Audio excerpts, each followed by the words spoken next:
e os nossos ouvintes participando bastante, porque a gente está falando aqui sobre a Semana do Coração, né? Que ela ocorre ao longo desta semana aqui no Rio Grande do Sul, que é organizada pela Sociedade de Cardiologia aqui do estado do Rio Grande do Sul, e participam conosco aqui o Dr. Daniel Souto Silveira, ele que é cardiologista e diretor da Socergs, e a Aline Marcadente, que é nutricionista. E aliás, tem uma pergunta para ti, Aline. O Vicente pergunta se a prioridade a alimentos orgânicos ajudam nos cuidados com o coração, ou se isso não faz diferença. Sempre que possível a gente orienta, né? Se as pessoas têm condições, têm tempo, porque muitas vezes também não é fácil, né? Às vezes o que está mais próximo de casa é o que a gente acaba comprando, né? E nem sempre são locais que têm somente alimentos orgânicos, enfim, mas sempre que possível a gente orienta, né? Com certeza. Saiu um estudo faz umas 2 semanas que ele é até um pouco polêmico, que ele afirma que não existiria diferença em relação a benefício para a nossa saúde em consumir alimentos orgânicos ou não orgânicos, né? Isso tem alguma série de limitações, enfim, então eu acho também que não dá para levar tanto ao pé da letra, né? Eu particularmente, sempre que possível, sugiro, né, para continuar consumindo alimentos orgânicos. Na pior das hipóteses, o alimento orgânico, ele com certeza não vai te oferecer um malefício que um alimento tratado com agrotóxico Exatamente, poderia, né? exatamente. Então, com certeza, acho que não tem por que não indicar.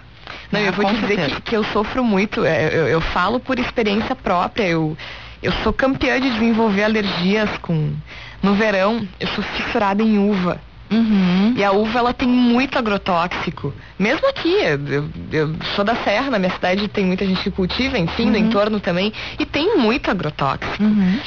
Gente, tem períodos do verão que eu fico toda embolotada, assim, ó, é impressionante. E se eu ingiro um alimento que não tenha sido cultivado com agrotóxico, não acontece nada, ou seja, é uma reação química, certeza, né? Com certeza, então, se não fizer diferença em termos de nutriente, não vai fazer mal, porque com não certeza, tem agrotóxico. Sem dúvida. A gente tem, os nossos ouvintes, eles podem participar ainda pelo telefone 3217-6831, 3217-6831 e 3223-0600, 3223-0600. A gente tem mais algumas perguntas aqui. O Fabiano está perguntando o seguinte, doutor, um ex-atleta, por exemplo, que tenha parado de praticar esportes em torno dos 30 anos, ele tem uma proteção maior ou não? O fato de ele ter parado... Por exemplo, nós temos 2 sedentários de 40 anos. Um foi atleta até os 30 e o outro nunca praticou exercício físico. Qual a diferença? Tem alguns estudos mostrando que a atividade física, quando ela é feita por um período longo, se cria uma rede de artérias do coração, que se chamam coronárias, né? Porque elas coroam o coração, se cria uma rede colateral maior. Ou seja, se tu entupir uma, o dano não vai ser tão grande, né? A gente não tem como estudar isso, porque a gente teria que acompanhar as pessoas no tempo, né? Durante pelo menos 30, 40, 50 anos. Então a gente não tem esse estudo definido, né? Então a gente não sabe, mas é melhor que tenha praticado, obviamente, né? E um ouvinte aqui, ele pergunta se é verdade que os ataques cardíacos ocorrem na maioria de manhã. É verdade, verdade. Não se tem muito uma explicação para isso.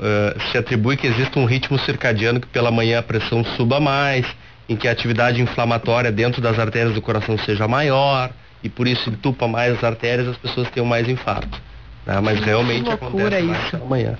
É importante até comentar que as pessoas têm que saber os sintomas, né? Isso é uma coisa muito interessante, até porque em homem e mulher é diferente, né? Exatamente. Então, eu casualmente nessa gestão eu sou diretor científico do Departamento de Cardiologia da Mulher também. Olha, interessante. Nós tivemos uma discussão no Congresso há pouco tempo sobre isso, e realmente a mulher muitas vezes tem infarto com poucos sintomas. O quadro não é tão sério. É aquela situação de que a mulher, ela sente uma espécie de enjoo, que parece uma dor de estômago. O homem já é uma dor mais no braço. É mito, é verdade? Explica pra gente quais são os sintomas. A dor característica do infarto é uma dor em aperto no meio do peito, uma pressão, né? Alguns pacientes até dizem, doutor, parece que tem uma pata de elefante me esmagando o peito. Essa dor pode ir para a mandíbula, para o queixo, né? E para o braço esquerdo. Esse é o sintoma que está escrito em qualquer livro, né, de primeiro ano de faculdade de medicina. O que acontece é que, dependendo da localização do infarto, os sintomas podem ser diferentes. Então, tanto em homens quanto em mulheres, alguns infartos a pessoa tem diarreia, tem enjoo, tem vômitos, né? Tem falta de ar, tem um pouco de tontura, então isso varia um pouco. O que a gente sabe de diferença é que os infartos nas mulheres, eles são menos ricos em sintomas. O homem infartando, se eu estou passando na emergência do hospital que eu trabalho, eu olho lá, eu já sei que ele está infartando. Porque o quadro normalmente é característico, né? Mas as mulheres não têm um quadro tão característico.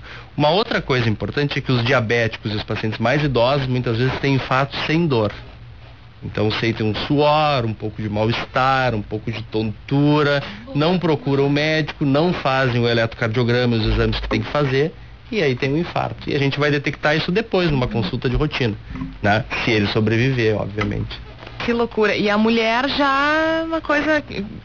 qual é o maior sintoma que normalmente a mulher sente? Assim? Dor no peito, vale a mesma regra, né? Mas a gente observa que elas... até algumas mulheres defendem que a mulher tem mais resistência à dor, né? Então ela acha um desconforto, um mal-estar inespecífico. Quanto o não homem. acha tão absurdo, né? Pode ser, exato. Vai saber, né? Pode ser que seja isso. Isso realmente é difícil de detectar. A gente tem um ouvinte na linha 1, boa noite, quem fala? Boa noite, Fábio. Oi, Fábio, fala da onde? Fala de Gravataí, Jorge. Opa, diga lá. Eu gostaria de participar porque o assunto é muito importante. É que, na verdade, os cirurgiões cardíacos, né, vasculares, eles tratam isso, como vocês estavam falando, como uma coisa normal, uma coisa rotineira. Fazem muitas cirurgias durante o dia mesmo, né? E para eles é tão fácil quanto cortar uma unha do pé. Mas, na verdade, eu passei por isso 2 vezes já na minha família. Eu tenho um casal, tio e tia, que os dois, eles fizeram cirurgia vascular, né? A minha tia, o doutor vai saber bem o que é isso, ela foi para a mesa de cirurgia com 400 de glicose. O diabetes dela estava muito alto e o risco muito grande. E para nós que ficamos lá de fora é muito difícil enfrentar isso, né, Jorge? Porque, claro, imagino. Porque, puxa vida, a gente nunca espera que vai acontecer com um familiar nosso, né?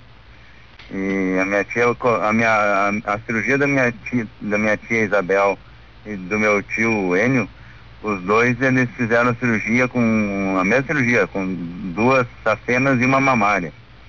E de fato, como o doutor estava falando, o pós 6 meses deles, a gente vê que a rotina deles volta toda normal, a alimentação toda desregrada, já não se cuida mais, se operaram fazem 2 anos já. Meu tio teve falência múltipla de órgãos, teve praticamente vivo pelos equipamentos, mas hoje, graças a Deus, não ficou com nenhum tipo de sequela e está vivendo bem, só que é descuidado com a alimentação, né? Aí fica complicado, né? Agora, a família deve ficar com muita raiva quando vê que a pessoa se descuida de novo, né? Nossa, bom, a doutora nutricionista aí também a minha esposa, ela é técnica de nutrição, está se formando no semestre que vem. Olha, que legal. E é muito, muito triste a gente saber que as coisas que eles estão fazendo estão erradas, pro bem da saúde deles, mas já pela certa idade já não aceitam uma colocação nossa, né? É difícil. Mas tá certo, Fábio. Obrigada pela tua participação, viu? Eu só queria deixar registrado aí que eu agradecer ao doutor Gilberto Barbosa, acho que o doutor deve conhecer. Conheço, sim. Professor da URGS, né, doutor? E ele é diretor do Clínicas, né? Isso aí. É um grande cirurgião. Exato. Toda a equipe, o doutor Gilberto Barbosa, o Junglas Alves, o doutor Oscar, toda a equipe que trataram tanto do tio quanto da tia. Tá certo. Obrigada, Fábio. Obrigado, boa noite. Um abraço. Agora, isso, eu ia ficar muito, muito incomodada se eu visse um familiar meu, enfim, voltando aos antigos hábitos. Isso, vocês não veem muito disso da família? Muito, e as pessoas acham que a cirurgia de ponte safena, ou existe uma outra modalidade de desentupir as artérias do coração que se chama angioplastia, que é através do cateterismo. As pessoas acham que isso cura a doença. Na verdade, isso é para aliviar o sintoma e para evitar algumas vezes que eles morram do coração. Mas a doença pode seguir evoluindo, então tu pode entupir as pontes, tu pode entupir o stent, que é a molinha que tu colocou, e tu pode voltar a ter dor e ter que fazer de novo, como o Fábio comentou, né, do familiar que fez 2 vezes a cirurgia. Então as pessoas têm que se cuidar, né? Tem uma coisa também, né? Acontece com pessoas que se cuidam a vida inteira, que não fumam, que não bebem e que praticam exercício. Também, porque essa doença ela não tem uma origem única, né? A doença do coração, ela pode ser genética, né? E pode ser de uma história familiar e dessas outras coisas que nós falamos, né? De uma vida desregrada, de não tratar o diabetes, não tratar a pressão alta. Então, não é uma coisa só, né? O Jairo Mendes, ele tá dizendo pra gente, assim, que em 2002 ele era técnico de áudio na RBS TV e ele tava trabalhando demais, assim, tava com vários programas, tava nos horários do Bom Dia Rio Grande, Jornal do Almoço, tinha outras atividades em outros horários e foi assim durante muitos anos. E ele disse que até que um dia o corpo fadigou, ele foi levado por 2 colegas da TV até o hospital, chegou lá, ele estava dizendo que estava 200, imagina que 200 batimentos ele está dizendo 200 de batimento cardíaco, não sei o que ele quer dizer com isso. Mas enfim, foi um susto daqueles. Ele diz, eu não sou fumante, não bebo, mas aí ele vem, mas adoro chocolate, adoro doces, adoro pão e é sedentário. Então não adianta a gente não fumar, não beber, né? E daí a gente come um monte de coisas. Uma outra pergunta que tem aqui, Aline, pra ti, que eu acho interessante a gente falar, que é sobre a carne de porco. Que até tem se falado muito disso, acho que até que tá pra ser lançado, ou foi lançada uma campanha em relação a isso, não me lembro aonde. Que é nociva, não é nociva? Explica pra gente aí esse dilema da carne de porco. Claro. Na verdade, qualquer corte magro de carne é benéfico, independente, que nem a gente costuma brincar com os pacientes, independente do bichinho que ele for consumir, né? Então, o que é interessante é retirar toda a gordura aparente da carne, retirar a pele do frango, por exemplo, e sempre dar preferência para cortes magros de carne. Então, realmente, independente se for carne de gado, carne de porco, né, sendo magra, tranquilo. Na verdade, realmente ela não é vilã, assim como os ovos, que há um tempo atrás também se imaginava que o paciente que tinha colesterol alto não podia, exatamente, não podia mais comer ovos, enfim, na verdade não é bem assim. Não pode comer um ovo frito. Exatamente, mas com moderação não tem problema nenhum. Tá certo, isso é muito importante, eu acho, porque uma coisa é tu comer um lombinho, né, um filezinho, outra coisa é tu comer um bacon, torresmo. Exatamente. Né? Nós falamos agora no acampamento Farroupilha também, e ano passado nós tivemos até uma ação no meio do Parque Farroupilha com a Sociedade de Cardiologia. E, na verdade, até existia essa discussão sobre a carne, né, Aline, se a carne faz mal ou não pro coração, a carne vermelha, teve uma polêmica porque tem estudos conflitantes aí, mas o gaúcho come costela, e a costela é uma carne gorda. Então é isso que tem que gorda. cuidar, né? É aquela coisa, que nem a gente comentava antes, né? Eu não vou nunca mais poder comer churrasco. Pode, até é uma maneira até saudável, né? É assada, não é uma carne frita, nem nada disso. Mas, né? Existem cortes e cortes. Qual é o corte de carne vermelha, por exemplo, mais aconselhável? Na verdade, a gente não tem nenhum corte mais aconselhável, né? Sendo um corte magro... Evitando gordura... Exatamente. Sendo um corte magro e retirando toda a gordura aparente também da carne, tranquilo. Tem uma outra coisa também que as pessoas se perdem muito, me parece, na questão do alimento, que é o peixe. Todo peixe é saudável. Não, né? Também existem peixe com uma quantidade de gordura elevada. Exatamente. Só que tem um detalhe, por exemplo, essa gordura ômega 3 que eu comentei, que ele é realmente, né, cardioprotetor, ele se concentra justamente na gordura do peixe. Então, se a gente olhar a composição nutricional, por exemplo, de alguns desses peixes ricos em ômega 3, eles até são mais gordos do que outros peixes que não têm tanta quantidade de ômega 3. Né? Então, na verdade, apesar de sim terem alguns peixes que têm um percentual de gordura maior do que outros, na verdade, pela riqueza do ômega 3, né, que é importante, que é protetor, e na verdade o brasileiro consome em média 12 quilos de peixe por ano, sendo que a Organização Mundial da Saúde aconselha mais ou menos 20 quilos. Então nós temos um consumo muito, exatamente. Não, 1 quilo muito por mês aquele, é muito pouco. Exatamente. É muito pouco. Se tu pensar assim, quando tu tem uma porção para uma pessoa de peixe tem o quê? 200 gramas no máximo? Em torno de 150, 200 gramas. 200 é um pedaço já grande. Considerável, isso. Então tu come peixe aí 5 dias no mês, né? Mais ou menos essa é a média para todo o Brasil. É muito pouco. Muito pouco. Engraçado, né? E ainda mais aqui no sul a gente não tem esse hábito, né? No Nordeste até imagino que seja muito mais consumido do que aqui. O ouvinte pode participar conosco, a gente tem mais um ouvinte na linha 2. Boa noite, quem fala? Boa noite, Jorge. Isso, quem fala? O Marcos aqui de Canoas. Oi, Marcos, diga. Eu vou colocar, se dá para comentar 3 assuntos, mas eu vou ser bem sucinto para eu poder escutar pelo rádio, tá? Primeiro por exemplo, eu tenho a doença de Crohn, então agora a minha alimentação tá bem especial, assim, sabe? Por exemplo, eu como só frango de noite, né? E de meio-dia também, assim, é bem maneirada a alimentação, bem equilibrada, né? Isso aí facilita também para que não ocorra problemas do coração. E também vocês estão falando sobre a AVC também, é que eu peguei o programa agora há pouco, viu? A gente está falando sobre doenças cardiovasculares aqui. Doenças cardiovasculares, né? Isso. Então tá, a segunda é, por exemplo, minha segunda dúvida, por exemplo, porque eu moro sozinho e tal, né? E geralmente pode acontecer esse problema assim de madrugada, assim, que eu não ter tempo de eu ser atendido, coisa assim. E em terceiro lugar, se eu posso encontrar, claro, a primeira coisa, perante um médico, né? Mas eu posso fazer alguns exames que se eu tenho assim, mas existe suspeita de alguns sintomas que eu estou sentindo, se eu posso fazer alguns exames assim, que posso detectar, né? A tempo, né, esse tipo de problema, para que eu não fique tão preocupado. Eu ando meio preocupado ultimamente, sabe, com a minha saúde e tal, porque eu moro sozinho e eu fico com medo de ter alguma coisa, sabe, e não tenha tempo de me atender. É possível eu prevenir essa parte, assim? Eu acho que é isso, Jorge. Eu vou escutar pelo telefone. Tá certo, obrigado, Marcos. Não sei se é uma pergunta inteligente, mas acho que tem pessoas que tem esse ponto aí, né? Se acontecer alguma coisa e não ter tempo de chamar nenhuma ambulância nem nada, sabe? Tem como agir quando acontece isso?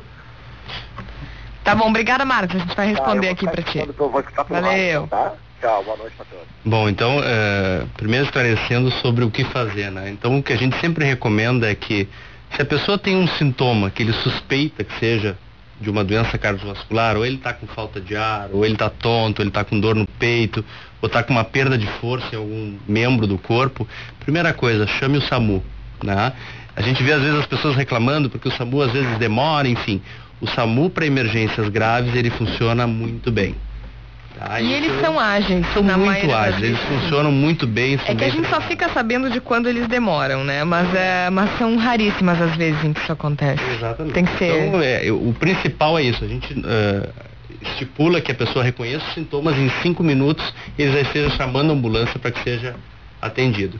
E sobre se existe alguma coisa a fazer, até circular alguns e-mails aí na internet dizendo que se a pessoa fizesse um furo no dedo poderia evitar o infarto ou evitar o derrame. Isso é mentira, né? Isso não existe. Então a gente sempre recomenda que primeiro procure o socorro médico, né? Algumas vezes o regulador do SAMU vai orientar essa pessoa o que fazer. Se for um sintoma de infarto, algumas vezes se utiliza aspirina, mas enfim, isso vai ser recomendado pelo médico regulador. Tá certo, então. 00:52, eu estava olhando aqui algumas coisas ainda, lembrando que o nosso ouvinte pode continuar participando pelo... Deixa eu só ver quais são as linhas. 3217-6831, 3217-6831 e 3223-0600, 3223-0600. Agora, até na linha do que o Marcos estava falando, assim, dessa questão de o que fazer, a partir de que idade, se é que isso ainda existe, deve-se fazer um exame com uma frequência regular, doutor Daniel? Enfim, uma vez por ano, um check-up. A partir de que idade é importante se preocupar um pouquinho mais com essa situação? A gente recomenda a partir dos 20 anos as pessoas já têm que ter o seu colesterol dosado, pelo menos isso, né? E aí, conforme a necessidade, vai se investigar, até foi a pergunta que o Marcos fez, né? Sim, claro. Hoje em dia existe uma série de exames que a gente consegue dizer um grau de certeza bastante alto que a pessoa tem um risco grande ou pequeno de ter uma doença cardíaca. A medicina não é infalível, infelizmente eu não vou poder botar um computadorzinho na tua frente e dizer, olha, tu vai infartar daqui a 10 anos. Isso não existe. Mas eu consigo enxergar se o teu colesterol é alto, se tu tem placas nas carótidas, se tu tem as coronárias, por exemplo, com calcificação. Existem exames modernos que se pode fazer também para isso, mas tem como a gente chegar muito perto disso e algumas vezes até tratar, né? Saber se a pessoa precisa receber remédio antes que a doença se instale. Tá certo. A gente tem um ouvinte na linha 2. Boa noite, quem fala? Oi, quem fala? Boa noite, é Silnei, tudo bem? Oi, Silnei, tudo fala da onde? Porto Alegre. Pois não, diga.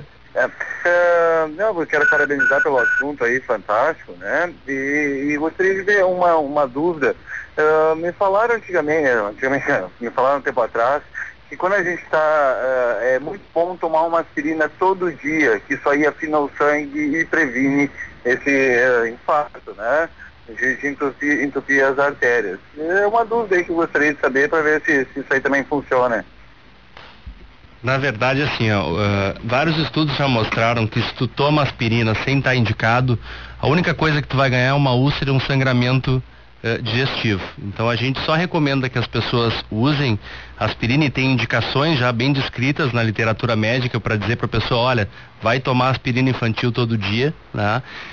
E que não faça automedicação, porque vários trabalhos mostraram aí, até há pouco tempo foi publicado que o que acontece é sangramento digestivo. Perfeito, eu agradeço a gentileza e parabenizo mais uma vez o trabalho de vocês, está fantástico. Certo, obrigada, um abraço. Obrigado, outro. Tem algumas dúvidas aqui, mais de um ouvinte perguntou sobre a questão do infarto fulminante, né? Eu não sei se isso é possível de responder, mas em que situação ocorre infarto fulminante, se é possível saber pela condição do paciente, se tu tiver um infarto ele vai ser fulminante ou não. É possível? Como é que funciona, doutor? É difícil a gente conseguir saber. O que a gente sabe? Que 30% dos infartos as pessoas morrem em casa. 30%. Nossa, enquanto que a mortalidade dentro do hospital varia de local para local, mas é em torno de 10%. Pode ser um pouco menos, um pouco mais. Então ela é uma doença de uma alta mortalidade. O que acontece, assim, em termos dentro do coração, se a gente fosse olhar, depois que entope uma artéria do coração, que é o infarto, o coração passa por uma tempestade elétrica. E aí a pessoa tem a morte súbita e a parada cardíaca. Então, quanto mais cedo tu identificares que está infartando, menor a chance que tu tem de morrer, de ter um infarto fulminante. Tem uma confusão que eu já vi em alguns lugares e eu queria que tu esclarecesse pra gente, doutor Daniel, que é o seguinte. A nomenclatura, infarto fulminante. O infarto fulminante, ele é quando a pessoa morre, ou o infarto fulminante, ele é um tipo de infarto que mesmo se a pessoa estiver no hospital, ela não será salva? Na verdade, isso é um termo leigo, não é um termo médico, né? A gente chama de morte súbita. Morte súbita. Aquele paciente que morre até na primeira hora do início dos sintomas. Isso é o que a gente chama de morte súbita. É muito difícil que a gente tenha infartos que a gente não consiga tratar, ou por catéter ou com uso de medicação. Existe uma medicação também que dissolve os coágulos do coração, né? E faz com que a pessoa fique bem. Então é difícil. É porque geralmente se fala se usa esse nome de infarto fulminante quando a pessoa morre e eles dão a entender assim, não tinha, foi um infarto fulminante, ou seja, não tinha o que fazer. É que às vezes verdade, normalmente tem o que fazer. É que depende de onde tu tá. Não, claro, se for atendido. Se tu tiver todas as condições, claro, tem infartos que eu já atendi vários infartos que tu, mesmo desentupindo as artérias, fazendo todos os procedimentos, a pessoa morre. Por quê? Porque está dentro desses 10%. Então, o mais importante é as pessoas diferenciarem isso. Se tu chegou no hospital, tu saiu dos 30% de chance de morrer. E tu passa por uma estatística que é em torno de 10%. Então tu já respira um pouquinho melhor. Com certeza. A gente tem 00:58 agora. A gente está chegando perto do horário do Notícia na Hora Certa. E até vou deixar uma pergunta engatilhada aqui. Em seguida vou me despedir dos nossos convidados. Mas já vou deixar uma pergunta engatilhada para a Aline, que é a nossa nutricionista aqui. Sobre a questão dos doces. Tem muita gente falando de doce aqui. Eles falam em gordura, mas... O que tem nos doces também, né? Qual é o dano que o doce pode causar nessa história?